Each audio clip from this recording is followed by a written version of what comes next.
Bienvenidas y bienvenidos a Promoviendo la Consulta de Nuestros Acervos.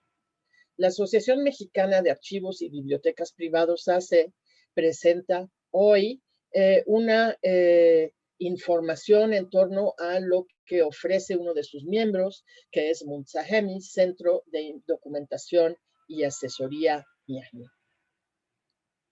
Nurant ofo rajñaki ñañun dunti yapa. La escritura del ñañú a través del tiempo. El ñañú, u otomí, uno de los idiomas más antiguos de Mesoamérica, se habla actualmente en 8 estados: Hidalgo, Estado de México, Querétaro, Puebla, Veracruz, Michoacán, Guanajuato y Tlaxcala. Munzahemi se dedica al fortalecimiento de esta lengua y cultura, por ejemplo, a través de su escritura. Los ñañús, otomíes, escriben desde tiempo inmemorial. En la época prehispánica, la escritura pictográfica, a cargo de los Anthopo en otomí o tlacuilos en náhuatl, permitía leer los ideogramas en cualquier idioma mesoamericano.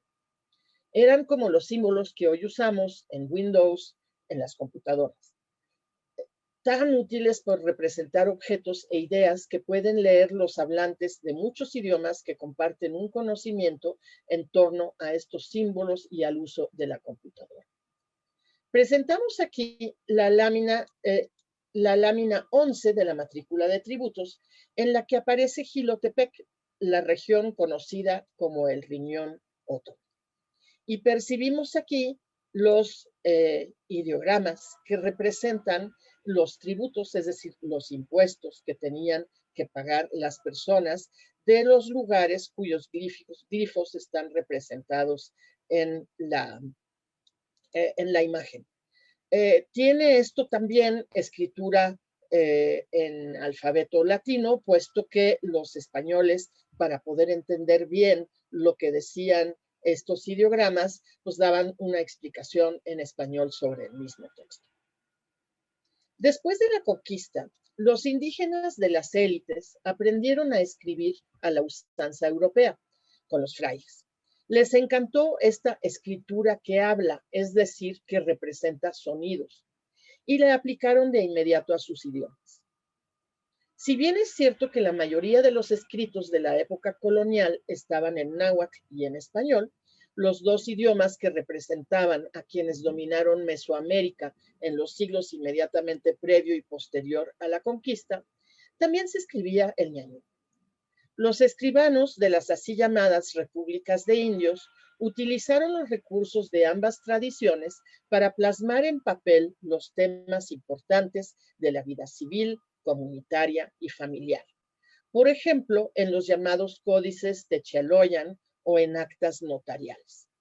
Existen testimonios de ello en diversos documentos de la época colonial, como este testamento de 1634 de Inés Eshinani, proveniente de lo que hoy es Querétaro.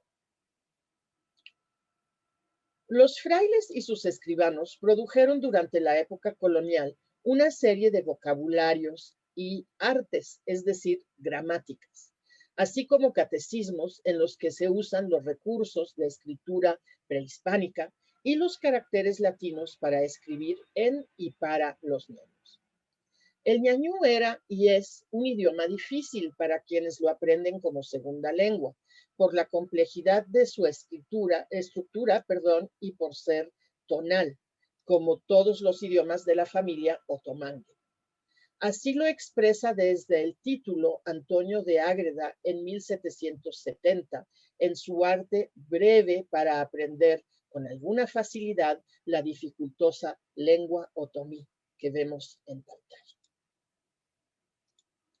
Además, el ñañú u otomí tiene otras características como la glotal y las vocales nasales, lo cual dificulta su escritura con caracteres latinos.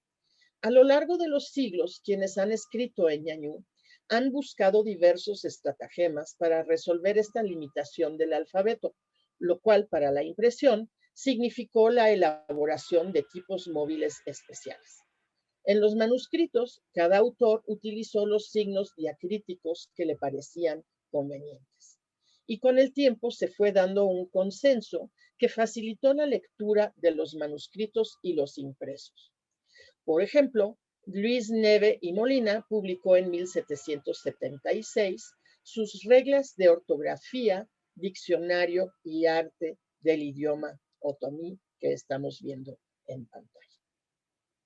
Estos códices, manuscritos e impresiones de siglos pasados demuestran que la escritura del ñañú, ya sea pictográfica o alfabética, ha sido un recurso para transmitir y conservar contenidos desde hace muchos siglos. Gracias a ellos podemos estudiar la evolución del idioma y de su léxico a través del tiempo, al contacto de otros idiomas como el náhuatl y el español. Cuando pase esta contingencia, te invitamos a visitar la biblioteca de Munzajemi, Centro de Documentación y Asesoría ñañú, en Ixmiquilpan, Hidalgo. Con mucho gusto te presentaremos nuestro acervo, donde encontrarás muchas publicaciones en y sobre este hermoso idioma. Muchas gracias.